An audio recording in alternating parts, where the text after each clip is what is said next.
अध्याय वयम श्रीमद् भागवत में भगवान कृष्ण की लीलाएं। आदि भागवत भगवान कृष्ण के जन्म से लेकर उनके अवसान तक, जब तक ऊपर अपने धाम को चलेगा तब तक की लीलाएं।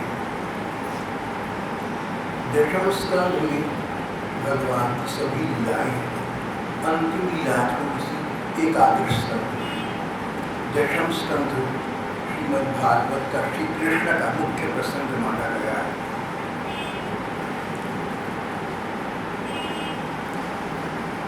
श्री कृष्ण की लीलाएं प्रकार प्रकार की होती थी। प्रायः उनमें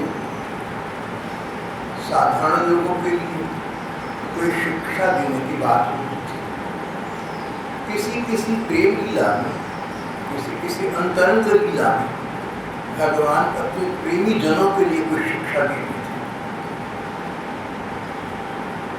यहाँ पर आज का प्रसंग इसी प्रकार का है, जहाँ भगवान अपने प्रेमी जनों के लिए एक शिक्षा प्रदान कर रहे हैं। प्रेमी जनों के लिए संसार के सभी लोग उस मार्ग पर चल सके ये तो आसान कभी भी नहीं हुआ, लेकिन कुछ लोग तो भगवान को चाहते हैं, जो भगवान को पाना चाहते हैं। थोड़े से बहुत अल्पसंख्यक जिनके जीवन में, जिनके मन में लक्ष्य बना है कि किसी प्रकार हमें श्री कृष्ण के प्रेम की प्राप्ति हो, किसी प्रकार हमें चरम लक्ष्य की प्राप्ति, जिनका लक्ष्य श्री कृष्ण के प्रेम को प्राप्त करना है। इस प्रकार की थोड़ी सी के लिए चुने भक्तों के लिए कहीं कहीं भगवान ने लीलाएं की हैं। उनमें एक लीला आज ही है, वो बेटाओं का चीर हरण। बहुत सुंदर प्रसंग है। भगवान को एक स्पष्ट संदेश दे रहे हैं, तुम अपने को शरीर न मानो। ये शरीर तो तुम्हारा इस जन्म का है, एक दिन पैदा हुआ था, एक दिन समाप्त हो जाएगा। ये शरीर तो तुम्हारा बाहरी रूप है, ये शरीर तो तुम्हारा वर्तमान रूप पर न जाओ। शरीर के अंदर जो जीवन तत्व है, शरीर के अंदर जो संजीवनी शक्ति है, जिससे हम चलते फिरते हैं, हंसते बोलते हैं, खाते पीते हैं, प्रकार प्रकार के कार्य करते हैं, शरीर की संजीवनी शक्ति अध्यात्म के मार्ग में जीवात्मा कहा है। जीव की आत्मा जो जी रहा है, उसके अंदर जो आत्मशक्ति है, उसको जीवात्मा कहा है। भगवान कहते हैं कि तुम इस बात को अपने जीवन में, इस बात को अपने मन में लाने का प्रयत्न करो कि तुम शरीर नहीं, तुम आत्मा हो, तुम जीवात्मा हो। तुम ऐसा विचार न करो। आज रिकॉर्डिंग नहीं करनी चाहते,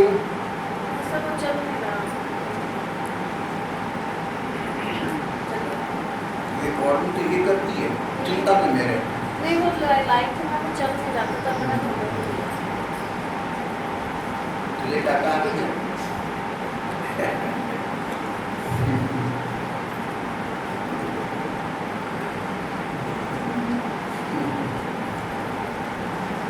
चलो शुक्र, कोई डरता था नहीं, कोई डरता ही नहीं है।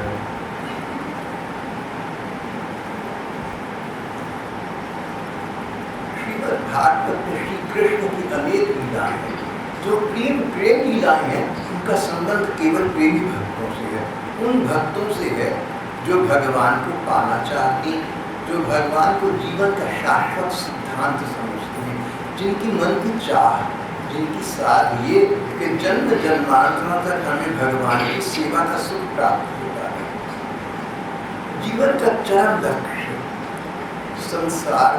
संसार में रहने वाले हम जीवों का सबसे ऊंचा लक्ष्य भगवान के प्रेम को प्राप्त करना है। ये तो स्पष्ट है कि जो चीज जितनी महंगी है उतनी उसकी मांग कम होगी।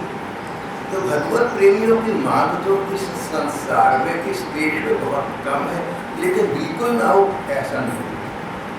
भाई बहन इस बात को समझें कि धार्मिकता एक बात अलग है और भगवान का प्रेम पाना अलग है।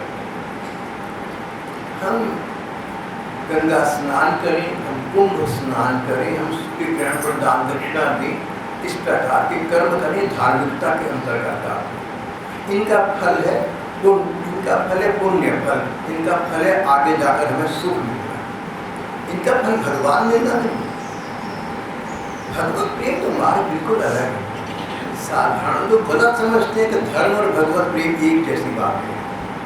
धर्म के माध्यम से व्यक्ति भगवान तक पहुंच सकता है, ये तो ठीक है, पर दोनों बातें अलग अलग है। यहाँ पर जो चर्चा चल रही है आज, वो भगवत प्रेम की चर्चा चल रही है।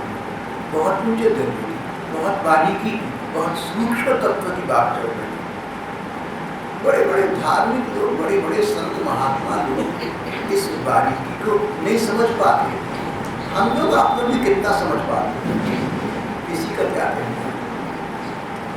लेकिन तत्व यही है, चरमोत्कर्ष का लक्ष्य यही, सबसे ऊंचा प्राप्ति का स्थान यही।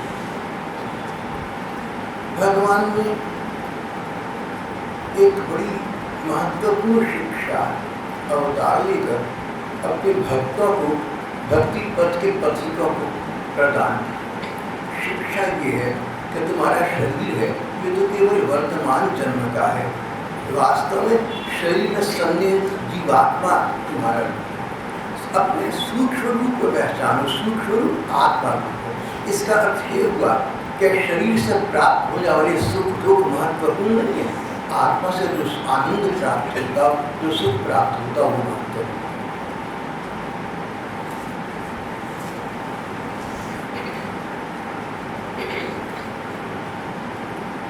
जो भगवत प्रेमी है, जो भगवान के मार्ग पर चलना चाहते हैं, उनके लिए ये प्रयत्न करना आवश्यक है कि देह बुद्धि का त्याग करें, शरीर बुद्धि का त्याग करके संसार में रहें, जैसे रहना है, जैसी स्थिति रही, पर शरीर में आसक्ति न रखना। महात्मा कहते हैं कि ये शरीर तुम्हारा नहीं है, तुम्हारा सूक्ष्म रूप तो तुम्हारा आत्मा है। लंबा और नाटा तक तुम्हारे शरीर का है, तुम्हारा नहीं है। पूरा काला रंग तुम्हारी चमड़ी का है, तुम्हारा नहीं है। मोटा पतलापन शरीर का है, तुम्हारा नहीं। जो तुम्हारी में चेतन शक्ति है, जो तुम्हारे में परमात्मा शक्ति है, जो तुम्हारे में संजीवनी शक्ति है, तुम्हें जिलाकर रखती है, जिसको जीवात्मा कहते हैं, उस पर लंबा नाटा चौड़ा मोटा ये बातें लागू नहीं होती। इस बात को समझना चाहिए। जब व्यक्ति संसार में रहते हुए शरीर धर्मों से ऊंचा उठ जाता है, तब उसको भगवत प्रेम की प्राप्ति का क्षेत्र आरंभ हो जाता है। संसार में दो प्रकार के सात्विक लोग, एक तो त्यागी है। अब त्यागी लोग कितने हैं आप देखिए, बहुत कम है। त्याग करना, रुपया पैसा धन संपत्ति परिवार की मोह ममता मकान जायदाद, इन सबका त्याग करना बड़ा कठिन है। अपने शहर में सोच कर देखें तो कितने लोगों ने त्याग किया होगा, फिर देश में सोच कर देखें कितनों ने त्याग किया। त्याग करना बड़ा कठिन काम है, त्याग करना बहुत ऊंचे मन का काम है। त्याग की बड़ी महिमा है, त्याग शांति निरंतर, त्याग की बड़ी महिमा है। लेकिन ये सारी बात जो अभी मैंने आपसे कही, इससे ऊपर की एक बात चल रही है, भगवत प्रेम। भगवत प्रेम में महिमा त्याग की नहीं है। महिमा ये त्याग कर दिया, बहुत बढ़िया काम करा, बहुत अच्छा काम किया, त्याग करने से बहुत झमेली समाप्त होता जाती है। अगर अपना कोई परिवार नहीं बनाया तो आगे की कोई दायित्व नहीं बनाई, जिम्मेदारी नहीं बनाई, आगे का समय तो भगवान के भजन में जा सकता है। त्याग और आगे की बड़ी महिमा है। लेकिन जिस प्रसंग की यहाँ चर्चा चल रही है, वो तो इन दोनों से ऊंचा प्रसंग है। कई ऐसे भगवान के प्रेमी भक्त होते हैं जो या तो संसार को त्याग दें या न त्यागें, इसी में रहें, और इसमें रहते रहते शरीर के सब धर्मों को निभाएं, गृहस्थ के सब धर्मों को निभाएं, लेकिन वो उनका प्रधान तत्व नहीं बन पाता, उसमें उनकी ममता नहीं होती, उनका मन रमता नहीं। अगर हम इस बात को समझ सकें कि हमारा सच्चा रूप हमारी आत्मा है जो निरंतर है, जो अनंत है, हमारा सच्चा रूप हमारा शरीर नहीं है, तो शरीर धर्म के प्रति धीरे धीरे हमारी आसक्ति कम होती जाए और एक न एक दिन भगवत कृपा का संयोग होगा तो समाप्त भी हो जाए। एक बार की बात है, श्री कृष्ण की अवतारी काल की आयु 8 वर्ष की थी। 8 वर्ष का बच्चा और 5,500 बरस पुरानी हिंदुस्तान की ये बात है। 8 वर्ष के बच्चे या गांव के लोग आज से 50 वर्ष पहले भी सीधे साधे होती थी, 100 वर्ष पहले तो और भी सीधे होती थी, और 5,500 वर्ष पहले बड़े सरलमती लोग होते थे। और 8 वर्ष के बच्चे बच्ची हैं, उनमें तो किसी प्रकार का स्वार्थ या विकृति का भाव तो लगता ही नहीं था।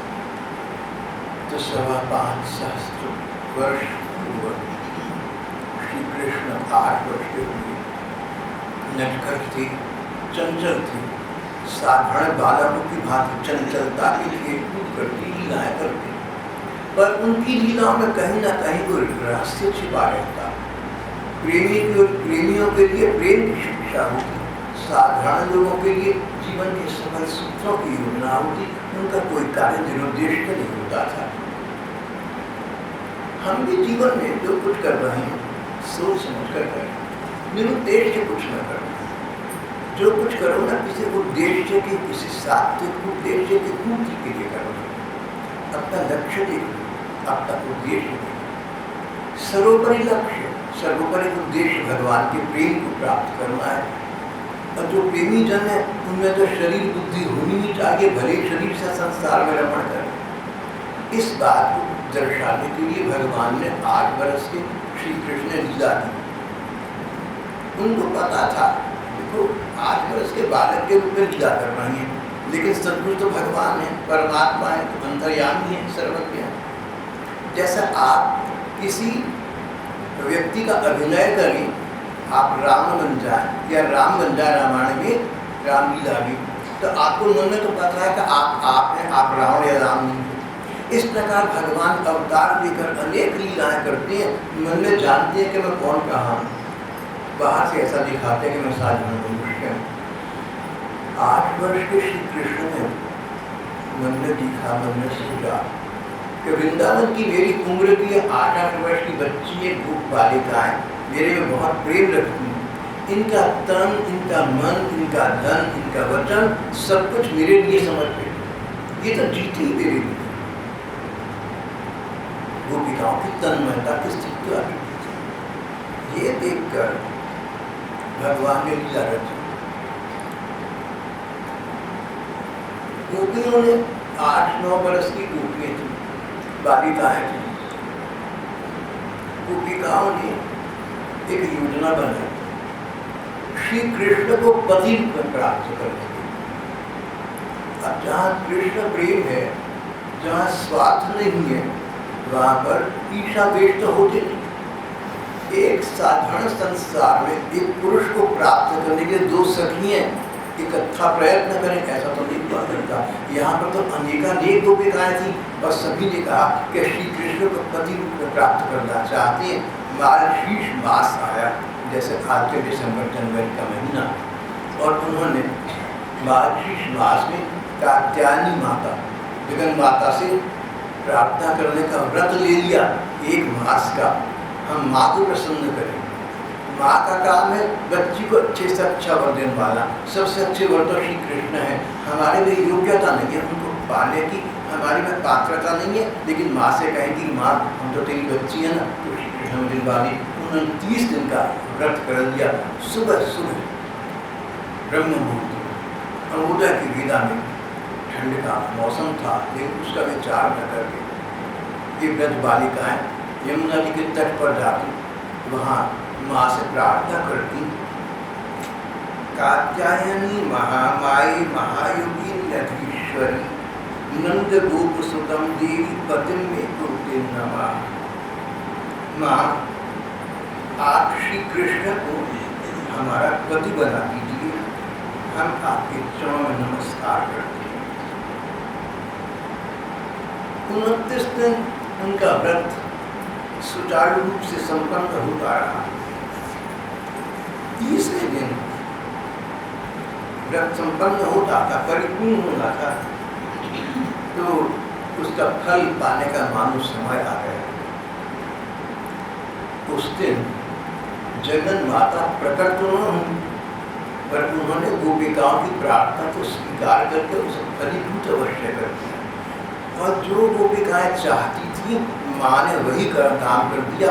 माँ स्वयं प्रकट नहीं हुई, पर श्री कृष्ण यहाँ इस यमुना नदी के किनारे वंशी वादन करते हुए आ पहुंचे। ग्वालपाल सखा उनके साथ थे। उन्होंने देखा कि गोपिकाओं के वस्त्र यमुना जी के किनारे रखे हुए, लीलामय है, कौतुकमय है, या शिक्षा देना चाहते भगवान भगवान ने गोपिकाओं के वस्त्र उठाकर एक पेड़ की शाखाओं पर टांग दिए। फिर पेड़ पर बैठकर मजे में मुस्कुराने लगे, वंशी बनाने लगे। गोपिकाएं बाहर आई, देखा वस्त्र नहीं, फिर वृक्ष पर दृष्टि पड़ी, समझ गई श्री कृष्ण का काम है। जिन श्री कृष्ण को पति में वर्ण करना चाहती, 30 दिन व्रत किया, तो वही श्री कृष्ण माँ ने साक्षात साकार भेज दिए। गोपिकाओं की मनोकामना यही पर पूर्ण हो गई। माँ ने अपने को प्रकट न किया, पर जिनको हमने चाहा उन श्री कृष्ण को प्रकट कर दिया। पर बाहर ही गोपिकाएं, संकोच था उनके मन में। श्री कृष्ण हमें निर्वसन देके, वस्त्रहीन देके। संकोच मनुष्य के स्वभाव की एक स्वाभाविक वृत्ति है। बचपन से संकोच, कभी किसी बात का, कभी किसी बात का। जो शादी लोग हैं उनको तो सबके सामने खाने पीने में भी संकोच होता है।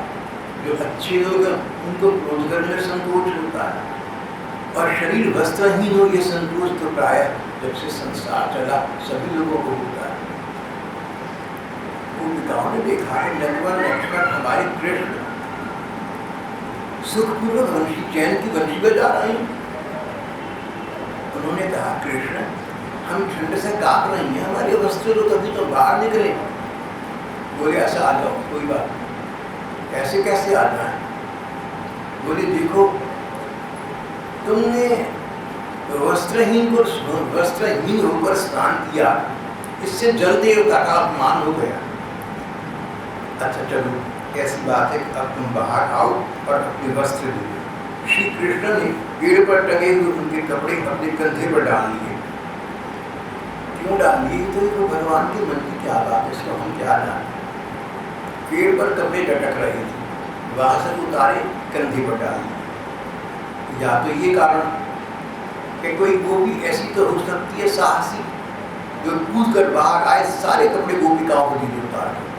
अगर कंधे पर टंगे ये पकड़ने के नहीं जाने देंगे।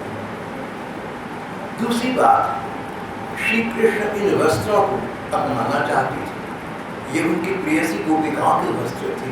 अपने प्रियजनों की सभी चीजें हमें अच्छी लगती हैं, हम उनका निरादर नहीं कर पाते, उनकी उपेक्षा नहीं कर पाते। श्री कृष्ण ने गोपिकाओं के वस्त्र पेड़ से उतार कर अपने कंधे पर डाल दिए थे। पूरे गोपियों, तुम बाहर आ जाओ, हमारे वस्त्र हमें दे दो, हमें कष्ट मत। भगवान ने कहा ठीक है, तुम भोली भाली बहुत ही अधिक हो, तुम बाहर आकर मेरे पास आकर अपने अपने वस्त्र ले जाओ। गोपिकाओं ने देखा कि इस प्रकार ही हमें वस्त्र अपने आप वापिस नहीं करेंगे, और उनके प्रति उनके प्रेम की भावना थी, पति भावना थी, संकोच था बीच में, आपत्ति नहीं थी, आपत्ति नहीं थी, ऑब्जेक्शन नहीं था, संकोच था। उन कुमारियों ने जितना संकोच उस समय की स्थिति में कर सकती, संवरण कर सकती थी, उतना करके जब से बाहर आई, भगवान ने गोपियों के वस्त्र अपने कंधे पर रखे हुए थे, उनसे गोपियों, तुमने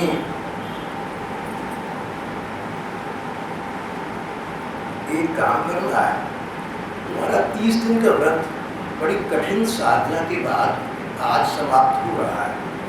इस व्रत का फल तुम क्या चाहती हो सो मैं जानता हूँ, पर देखो फल तो व्रत का तभी मिलेगा ना जब व्रत पूर्ण हो जाए। अगर व्रत 99 तक चला गया, 100 पर न पहुँच सका तो 0 हो जाए। गोपिकाओं ने कहा, कृष्ण व्रत में क्या विघ्न है, क्या कमी बता दो, हम कर देंगे। बोले तुम सूर्य भगवान को हाथ जोड़कर प्रणाम करो। सूर्य प्रणाम इस व्रत का अंतिम समाधान। गोपिकाएं अद्भुत विचित्र प्रेमिकाएं थी श्री कृष्ण की। उन्होंने कहा ठीक है। गोपिकाओं ने हाथ जोड़कर सूर्य भगवान की ओर देखकर, उस दिशा में देखकर प्रणाम किया। प्रणाम किसको किया?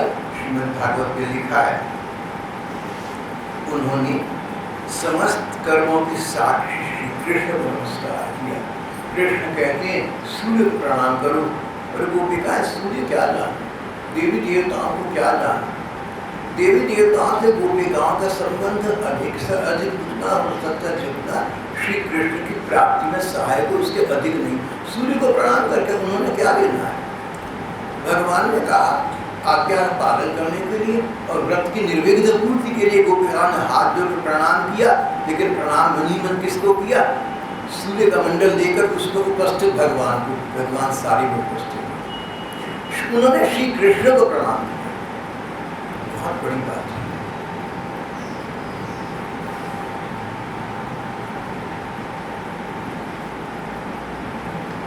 हमारे देश के कई मंदिरों में मैंने सुना है, कई बड़े बड़े पुराने मंदिरों के बाहर देवियों की निर्वस्त्र प्रतिमाएं हैं, मूर्तियां बनी हुई है, कपड़े पहने भी नहीं। तो किसी ने कहा तो आश्चर्य की बात है, भगवान का मंदिर है और बाहर निर्वस्त्र मूर्ति, वस्त्रहीन मूर्तियां प्रतिमाएं, इनका क्या अर्थ है? तो एक सरस महात्मा थे, वो बात की गहराई को समझते थे। बोले भैया इस पर बहुत सार्थकता है। जो व्यक्ति मंदिर में भगवान के दर्शन करने की आ सकता है, दर्शन का सच्चा सुख तभी प्राप्त कर सकता है जब इन नग्न मूर्तियों को देखकर उनके मन में नग्नता का विचार न आए, शरीर का विचार न आए, उसका मन प्रभावित न हो। ऐसा न हो कि मंदिर के अंदर दर्शन करने जाए, हाथ जोड़े भगवान को खड़ा है, लेकिन मन की आंखों से उन निर्वस्त्र मूर्तियों को देख रहा है।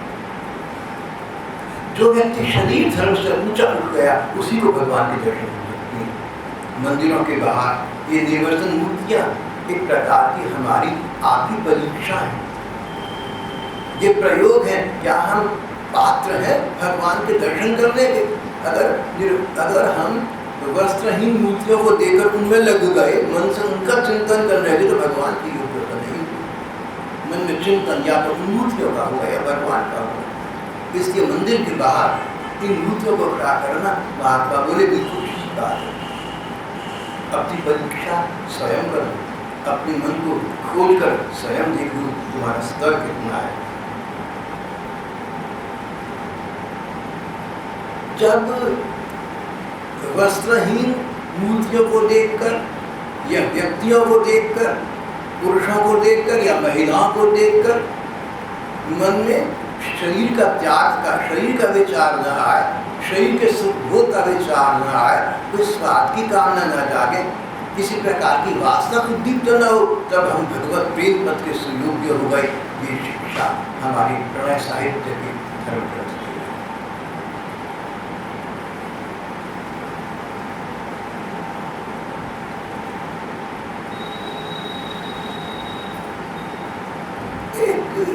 विचित्र बात कथाकार ने और एक रसिक महात्मा ने यहाँ पर कही। भगवान मानो सूक्ष्म स्तर पर बड़ी बारीकी से गोपिकाओं से एक बात कह रहे थे। जब गोपिकाएं कपड़े उतार कर जल में क्रीड़ा कर सकती है, खेल कूद कर सकती है, तो जल तो प्रकृति का एक तत्व है। जल, वायु, आकाश, अग्नि और पृथ्वी, उनमें केवल एक तत्व जल है।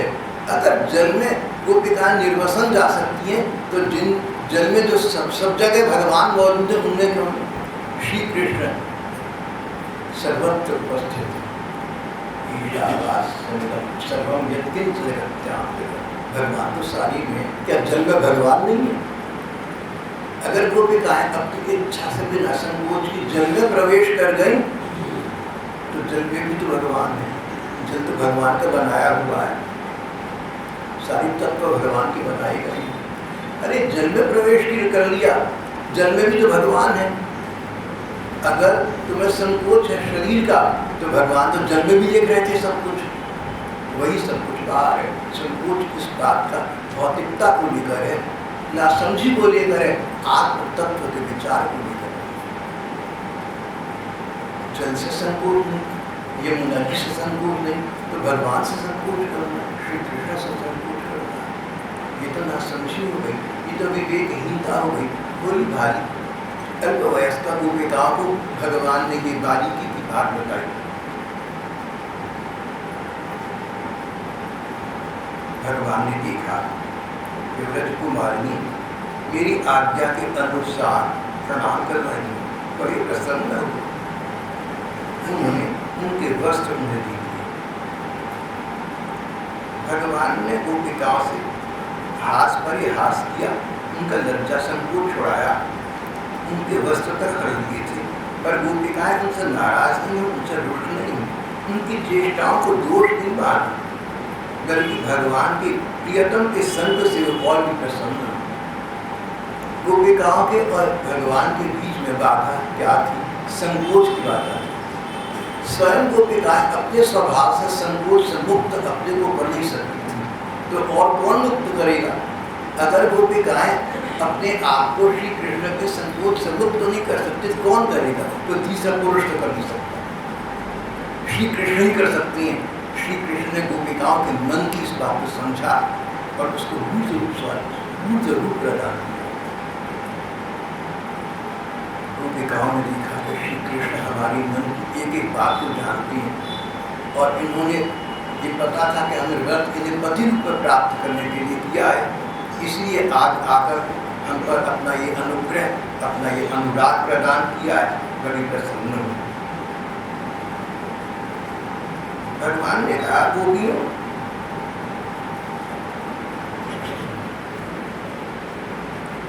मैं तुम्हारा व्रत करने के पीछे जो संकल्प है वो जानता हूँ। यानी मैं जानता हूँ कि तुमने मुझ कृष्ण को पति प्रियतम के रूप में प्राप्त करने के लिए ये व्रत किया है।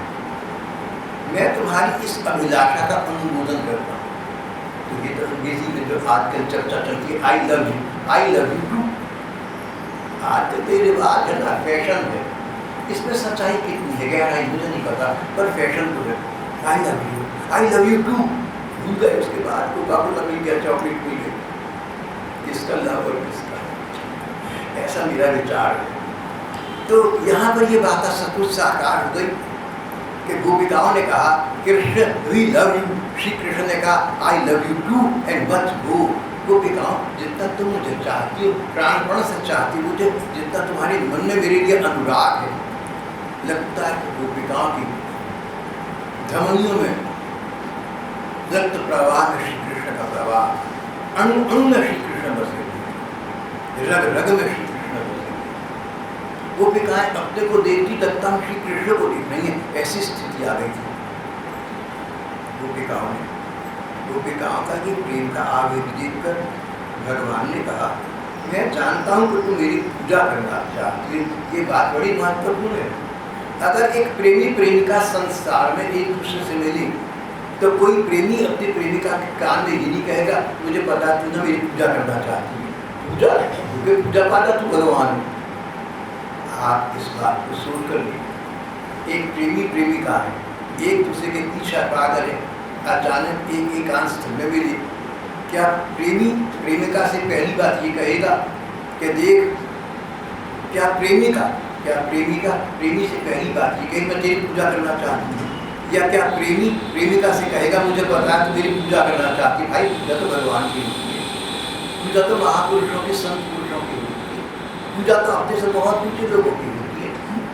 प्रेमी प्रेमिका में पूजा कर, तो सीधा साधा एक दूसरे के प्रति प्रणय का संबंध है। पूजा शब्द वहाँ अलग हो गया।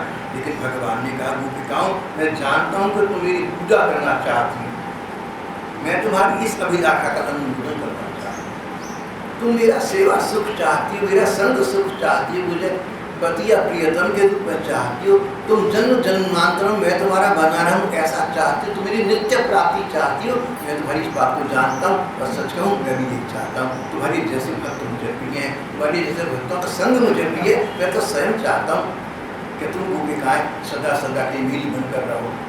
लेकिन देखो, जहाँ तुमने इतनी प्रतीक्षा की, पहली प्रतीक्षा की जन्म जन्मांतरों की साधना, दूसरी प्रतीक्षा की इस जन्म में 8-9 वर्ष तो हमें तुम्हें पैदा हुए हो गए, प्रतीक्षा ही करना। अब थोड़ी सी प्रतीक्षा 8-10 महीने की और कर। उसके बाद अगली शरद ऋतु में मैं तुम गोपिकाओं को स्वयं बुलाऊंगा यहीं यमुना जी के इसी किनारे पर, और तब हमारा तुम्हारा रास रस का आदान प्रदान होगा। बहुत से मनोवैज्ञानिकों का इस प्रसंग पर टिप्पणी करते हुए ऐसा कहना है कि अगर किसी व्यक्ति का किसी महिला के प्रति शारीरिक प्रेम हो और वो अपने को समर्पित कर रही हो एकांत में, तो वो ये कभी नहीं कहा करता कि 1 साल के बाद मिलेंगे। मन वासना, कामना, उद्रेक ऐसी वस्तु है, उसको वश नहीं रहता। और यहाँ श्री कृष्ण गोपिकाओं की स्थिति स्पष्ट, पति रूप में चाहती है, प्रियतम रूप में चाहती है, वस्त्र उतारे हुए थे अभी अभी उनको प्रदान किए हैं। उन गोपिकाओं से श्री कृष्ण कहते हैं थोड़ी सी प्रतीक्षा और कर लो। गोपियों जिन्होंने अपना मन, अपने प्राण मुझे समर्पित कर दिए हैं, संसार की कामनाएं, शरीर की कामनाएं उन्हें संसार के और शरीर के सुख भोगों के को ले जाने में समर्थ हैं। बड़ा अंतर यहाँ स्पष्ट आ गया। एक और तो शरीर के सुख है जिनमें हम लोग घिरे हुए हैं, और भगवत प्रेम का सुख ऐसा है कि भगवान ने कहा कि जिन लोगों को भगवान का प्रेम प्राप्त हो गया, जो भगवान का प्रेम प्राप्त करते हैं, संसार के और शरीर के सुख उनका स्पर्श नहीं करते, उनको इन शरीर के संसार के सुखों का विचार भी नहीं आता। ये तो बाधा है वहाँ पर। एक और शरीर सुख ही सब कुछ है संसार, दूसरी ओर शरीर सुख बाधा है, थोड़ा सा भी भगवत प्रेम, बड़ा अंतर है। अभी अभी आपसे पहले कहा था कि ये बातें जो आपके सामने हो रही हैं साधारण लोगों की बातें नहीं, देश दुनिया के सबके लिए नहीं, ये श्री कृष्ण की प्रेम लीला है और उन गिने चुने पथिकों के लिए है जो श्री कृष्ण का प्रेम चाहती हैं। आप भाई बहनों में नम्रता पूर्वक ये निवेदन करना चाहता हूँ कि अगर आपके मन में ये बात समझ में आ गई हो तो भगवान का प्रेम पाना चाहिए, श्री कृष्ण का प्रेम सर्वोपरि। अगर इतनी सी कामना आ गई, अगर इतनी सी कामना भी ना हो तो ये आज का प्रसंग आप भूल जाना आपके लिए नहीं, आप कर नहीं सकेंगे। लेकिन अगर जिन भाई बहनों के मन में जरा सी भी विचार की धारा ये बनी हो कि श्री कृष्ण का हमें प्रेम प्राप्त करो, उनके लिए ये आदर्श प्रसंग है, केवल उनके लिए। मनुष्याणाम शास्त्रेषु कश्चित् यतति सिद्धये यत्तामपि सिद्धानां कश्चित् मामेति तत्त्वतः। हजारों में एक व्यक्ति भगवान को पाने का प्रयत्न करता है, प्रयत्न करने वाली हजारों में एक व्यक्ति भगवान को प्राप्त करता है, प्राप्त करने वाले करोड़ों में एक व्यक्ति भगवान के प्रेम को प्राप्त करता है। अगर हमारा पथ ये है करोड़ों में एक बनने का, प्राप्ति तो ना हो कोई बात, पथ तो हो, मन में इच्छा तो हो, मन इस सिद्धांत को तो माने कि सचमुच कृष्ण प्रेम अस्थि की तो मिलना चाहिए, मन इस बात को तो समझे। अगर मन हमारा सिद्धांत श्री कृष्ण प्रेम की सर्वोत्कृष्टता को समझता हो तब आज का ये पाठ प्रसंग उन बहन भाइयों के लिए बहुत उपाधि है। शरीर धर्म से कुछ उठे भाई, शरीर सामने है लेकिन मन में कोई वासना नहीं है, कोई विचार नहीं है, कोई विकार नहीं है, स्वार्थ सुख की काम नहीं है, मुझे से सुख मेरी इच्छा नहीं है। त्याग बहुत बड़ी बात, पर सुख भोगों के बीच रहते मन से उनका त्याग करना, शरीर से भोगना और मन से त्यागना, ये बात बहुत बड़ी ऊंची होती है। आपसे तो कहना तो त्याग बहुत बड़ी बात है, इसमें कोई शक नहीं। लेकिन संसार के सुखों शरीर से भोगना लेकिन मन भगवान में रमण करना, ये बहुत ऊंची स्थिति है, ये सर्वोच्च स्थिति है। ये गोपिकाओं को प्राप्त थी, प्रभु चैतन्य देव को प्राप्त थी, हमारे देश के कई संत महात्माओं को प्राप्त थी, पर ये साधारण नहीं है, तो अक्सर नहीं है। ऐसा नहीं कि 10-20 लाख में एक को मिलेगी, करोड़ों करोड़ों शताब्दियों में किसी को मिलेगी। श्री कृष्ण प्रेम की उत्कंठा, भगवान ने कहा जिनके मन मैं बसा हुआ उन्हें संसार के सुख तो सुभाते ही नहीं। भगवान ने ये कहकर बात समाप्ति यहाँ कर दी। गोपिकाओं को उन्होंने किसी को लिपटा लिया, किसी को बहुत प्यार किया, लाड़ लड़ाया, मुझे अच्छा देखो अब तो हम सब लोग अपने अपने स्थान को जाते हैं। आने वाले शरद ऋतु में लगभग अक्टूबर का महीना, आजकल हम लोग शरद पूर्णिमा के रूप में समझाते हैं, आने वाले शरद ऋतु के काल में मैं स्वयं तुमको बुलाऊंगा और तब हमारे रास का आदान प्रदान आरंभ होगा। आज तुम्हारी ये साधना सिद्ध हो गई, साधना सिद्ध हो गई। मन से भगवान ने गोपिकाओं को स्वीकार कर लिया। शरीर की बात नहीं है। अगर एक पति के मन में पत्नी के लिए प्रेम है तो चाहे न मिले, दूर रहे, तो भी पति पत्नी का सच्चा नाता है।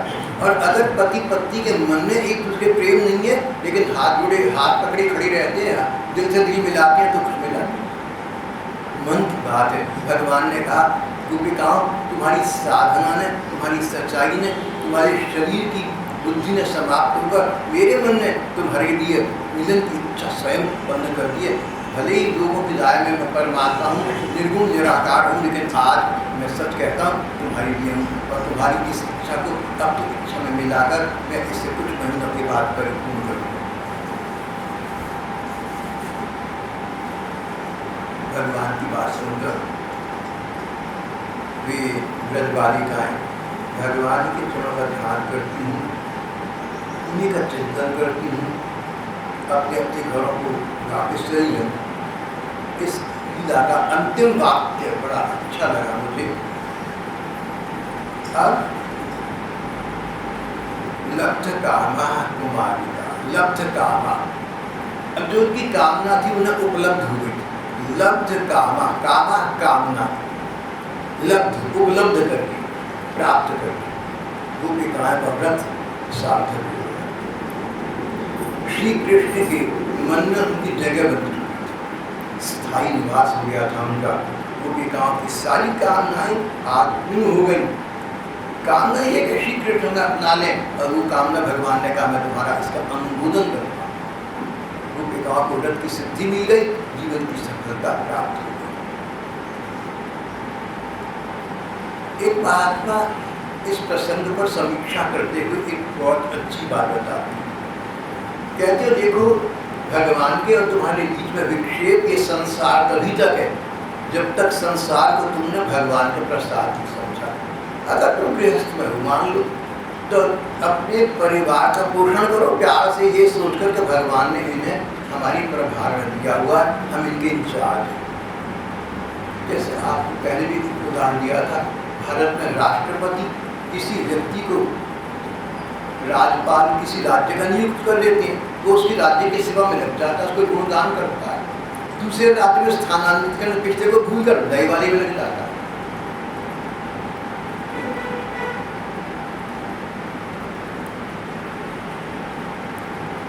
एक राज्यपाल हमारे थे यूपी में, उत्तर प्रदेश में नियुक्त हुए। बोले उत्तर प्रदेश भगवान राम की, भगवान कृष्ण की जन्मभूमि है। ठीक है, भगवान राम कृष्ण की जन्मभूमि तो उत्तर प्रदेश। फिर उन्हें बिहार का भी नियुक्त कर दिया। बोले बिहार ये तो बोध ही गया, ये तो सर्वोच्च स्थान है, यहाँ तो राधा जी की, यहाँ तो श्री सीता जी की मिथिलापुरी है, बुद्ध भगवान को यहाँ। वही वाकई मैंने कहा ठीक है। फिर वो हिमाचल प्रदेश स्थानांतरित बोले, हिमाचल प्रदेश देवभूमि है, हिमालय में बसी हुई है, यहाँ तो भगवान शंकर के कैलाश पर्वत का निवास है। व्यक्ति को हम लोगों को कैसा होना चाहिए? क्या हम लोगों को भगवान ने जहाँ रखा है वहाँ भी भगवान ने रखा है। गृहस्थ में आपको रखा, धन संपत्ति में आपको रखा, संसार में आपको रखा, भगवान ने रखा है। ये मन में भाव बना है, रही वहीं जहाँ है, करें वहीं जो कर रहे हैं, लेकिन भगवान की आज्ञा से कर रहे हैं, भगवान के द्वारा नियुक्त हैं आप। स्वयंभू न बने, सेल्फ स्टार्ट न बने, अपने आप को खुद मुख्तियारी का खिताब न कहना है। क्योंकि गाँव उनकी सारी कामनाएं पूर्ण हो गई, उनकी आज्ञा के अनुसार अपने अपने घरों को प्रस्थान किया। महात्मा कहते हैं संसार भगवान के तुम्हारे तभी तक विक्षेप है जब तक तुम इसे भगवान का प्रसाद नहीं समझते। गोपिकाओं ने श्री कृष्ण ने उनके वस्त्र चुरा लिए थे, तो कहती है हमारे वस्त्र हमें वापस करो, हमारी वस्त्र। जब गोपिकाओं ने वस्त्र वापस किए तो सोचा अरे ये वस्त्र तुम्हारे प्यारे कृष्ण ने कंधे पर रखे थे, हाथ से छुए थे, उनको गुदगुदी होने लगे कपड़े पहनकर। मैंने कहा एक बात आपको पहले बताई हूँ। मध्य प्रदेश में एक सिख परिवार की एक बहन ने किसी प्रसंग में एक बार मुझे लिखा कि जो आपने हमारे सामने अंबाला होने पर अपने कुर्ते में से धागा निकाल कर फेंक दिया था, वो मैं ले आई थी। उस धागे को मैंने संभाल कर रखा हुआ, जहाँ पर ठाकुर जी की पूजा से वहाँ रखा हुआ। मैं अपनी बात ही कर रहा, भाव ये कि जिसके साथ प्यार होता है उसकी हर चीज़ अच्छी लगती है।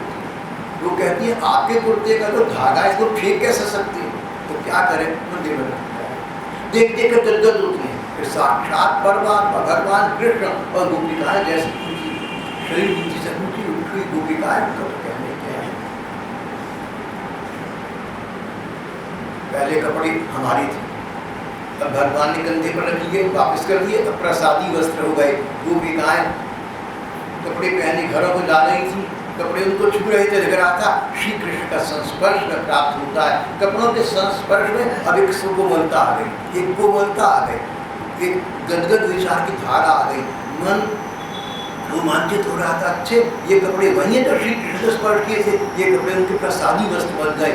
संसार के और भगवान की भी संसार तभी तक विक्षेप बाधा है जब तक तुम इस भगवान का प्रसाद ही नहीं समझते। भगवान का प्रसाद मान लो तो जहाँ तुम हो वहीं से अपनी यात्रा का आरंभ कर दो, जब प्राप्ति हो जाएगी। ये संदेश देते हुए आपका एक प्रसंग समाप्त। भाई साहब एक बात